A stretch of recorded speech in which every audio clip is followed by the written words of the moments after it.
둔탁한 beat 위에 fake 누구보다 perfect 다 내가 널 take 여기 마치 Neverland 나는 챔피언을 팩 좋은 일은 되셨나 몰라 이런 멜로디 참 몰라. Annyeonghaseyo, I'm your Pinoy Opa and welcome back to my channel. Ito ang lesson 2 ng ating pag-aaral. Kung hindi mo pa napapanood ang lesson 1, I suggest na panoorin mo muna ang video na yon para hindi ka maguluhan sa pinag-aaralan natin. Inilagay ko ang video link ng lesson 1 sa description box para hindi ka na mahirapan maghanap. Sa mga nakapanood naman ng unang video natin, di ba tapos na tayo sa mga single vowels? Ang pag-aaralan naman natin ngayon ay ang mga double vowels. Kaya ihanda mo na ang iyong notebook at ballpen at simulan na natin ang pag-aaral. Sa double vowels, meron ding standing and laying vowels. Magsimula tayo sa standing na double vowels. Ang vowel na ito ay ang E. A at E ang kalimitang makikita mong itinuturo na romanization niya, pero ang pronunciation lang talaga ay E. Nabanggit ko sa lesson 1 na hindi ka dapat magbase lang sa romanization kundi sa sound value or sa tunog, di ba? Hindi mo pa alam basahin sa ngayon ng Hangul, kaya nilalagay muna natin ang romanization para kahit papano ay may basehan ka sa tunog. So tandaan, ang pronunciation sa double vowel na ito ay E. Di ba ang pagsulat ng standing vowel ay mula kaliwa pa kanan? Kaya ang unang isusulat natin ay ang patayong linya sa kaliwa, tapos ang linya sa gitna, tapos ang linyang patayo sa kanan. Isulat natin ito ng 10 beses habang binibigkas ang tunog niya para ma-memorize mo agad. E, E, E, E, E, E, E, E, E, E. Ang next na vowel natin ay kahawig ng E, pero doble ang linya. Diba sa lesson 1 natin ay kapag may dobleng linya sa gitna ay magkakaroon ito ng Y sound sa unahan. Kaya ang vowel na ito ay magiging Ye. Isulat din natin ito ng 10 beses. Ye, Ye, Ye, Ye, Yeah yeah boner, yeah yeah boner, yeah yeah boner, yeah yeah boner.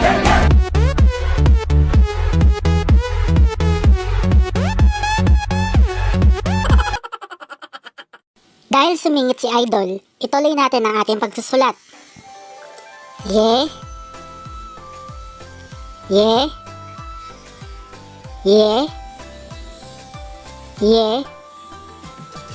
Ye, Ye. Ang dalawang sumunod na double vowels natin ay ang E at Ye. What? Diba meron na tayong E at Ye kanina? Ano naman ang pinagkaiba nila? Sa totoo lang, halos walang pinagkaiba ang tunog nila. Miski mga Korean mismo ay hindi masabi ang pinagkaiba ng tunog nila at parehas lang ang pag-pronounce sa kanila. Pero, hindi ibig sabihin nito na kahit ano na lang ang pwedeng gamitin sa kanila sa spelling. Maaring same pronunciation sila pero magiging magkaiba sa spelling. At kapag magkaiba ang spelling, ay magkaiba rin ang meaning nila. Tulad na lang ng salitang air at air. Kahit parehas ng tunog nila, pero dahil magkaiba ng spelling, ay magkaiba din sila ng katumbas na meaning. Katulad lang ito ng dalawang E at Ye.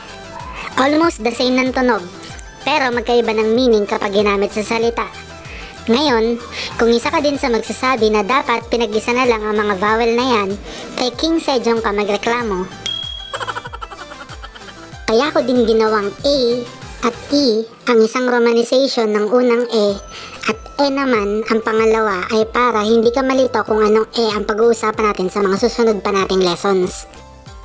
Ngayon, isulat naman natin ang E ng 10 beses. E, E, E, E, E, E, E, E, E, E. Isulat din natin ang Ye ng 10 beses. Ye, Ye, Ye, Ye. Ye. Ye. Ye. Ye. Ye. Ye. 예예 보내 예예 보내 Ngayon, reviewin natin ang mga double standing vowels na natutunan mo. E at ye na may silent A at E at ye. Another one. E, ye, e, ye. Another one. E, ye, e, ye. Ngayon, punta naman tayo sa laying double vowels. Ang mga vowels na ito ay tinatawag din na diphthongs. Ang diphthongs ay dalawang tunog ng vowel na magkasunod. Tulad nitong Hangul diphthong na wa. Kung mapapansin mo, ito ay pinagsamang laying vowel na o at standing vowel na a. Kapag binigkas mo ng mabilis ang o at ang a ng magkasunod, owa, owa, owa, wa. Nabuo ang sound na wa, di ba? Napag-aralan na natin ang pagsulat ng mga vowels na ito kapag laying vowel mula taas bago ang baba at ang standing vowel ay mula kaliwa pa kanan. Isulat natin ang wa ng 10 beses. Wa. Wa. Wa. Wa. Wa. Wa. Wa. Wa. Wa. Wa. Ang sunod na vowel natin ay ang we. O at e na pinagsama, kaya siya ay magiging we. Isulat din natin ito ng 10 beses. We. We. We. We. We. We. We. We. We. We. Ngayon, hulaan mo naman ang tunog ng sunod nating vowel.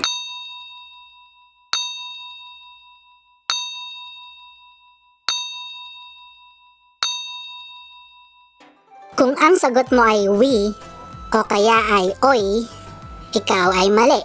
Oh man! Ang tunog ng double vowel na ito ay we din. Pero huwag kang mag-alala, dahil ito lang ang nag-iisang kakaiba sa lahat ng diphthongs sa double vowels. Kaya tandaan, ito ay we. Isulat natin ito ng 10 beses.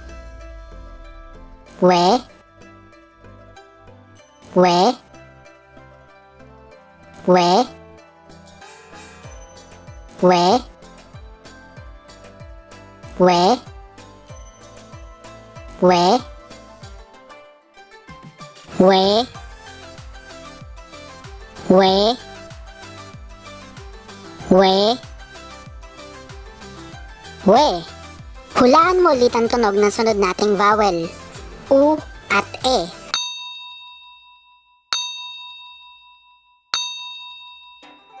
Kung ang sagot mo ay we, ikaw ay tama. May 3 we ang double vowels ng diphthongs. At inuulit ko, pwedeng maging parehas ang tunog nila, pero magiging magkaiba ang meaning kapag ginamit natin sa spelling. Isulat din natin itong pangatlong we ng 10 beses. We. We. We. We. We. We. We. We. We. We. Ang sunod na vowel natin ay ang we. U at i. Kaya, we. Isulat din natin ang we ng 10 beses. We. We. We. We. We. We. We. We. We. We. Ang next na vowel natin ay ang wo. U at o, kaya wo. Isulat din natin ang wo ng 10 beses. Wo. Wo. Wo. Wo. Wo. Wo. Wo. Wo. Wo. Wo. Ang last na diphthong natin ay ang u at i na pinagsama. Kaya ang tunog niya ay uy. Isulat natin ang uy ng 10 beses. Uy.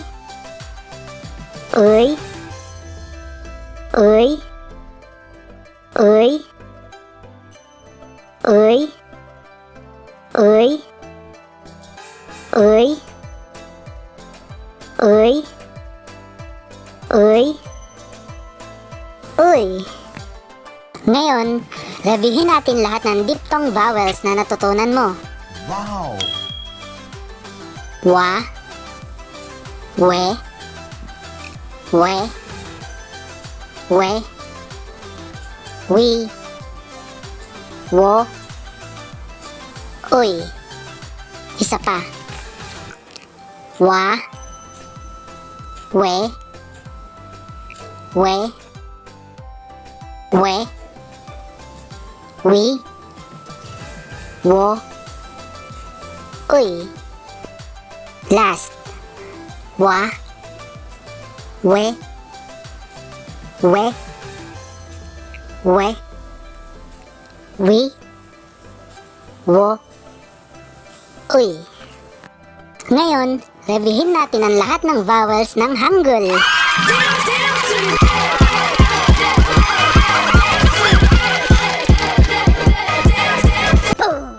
Simulan na natin. A. O. Ya. Yo. I. O. U. Yo. U. E. Ye. Ye. Wa. We. We. We. We. Wo. Uy. Last. A. O. Ya. Yo. I. O. U. Yo. U. E. Ye. Ye. Wa. We. We. We. We. Wo. Uy.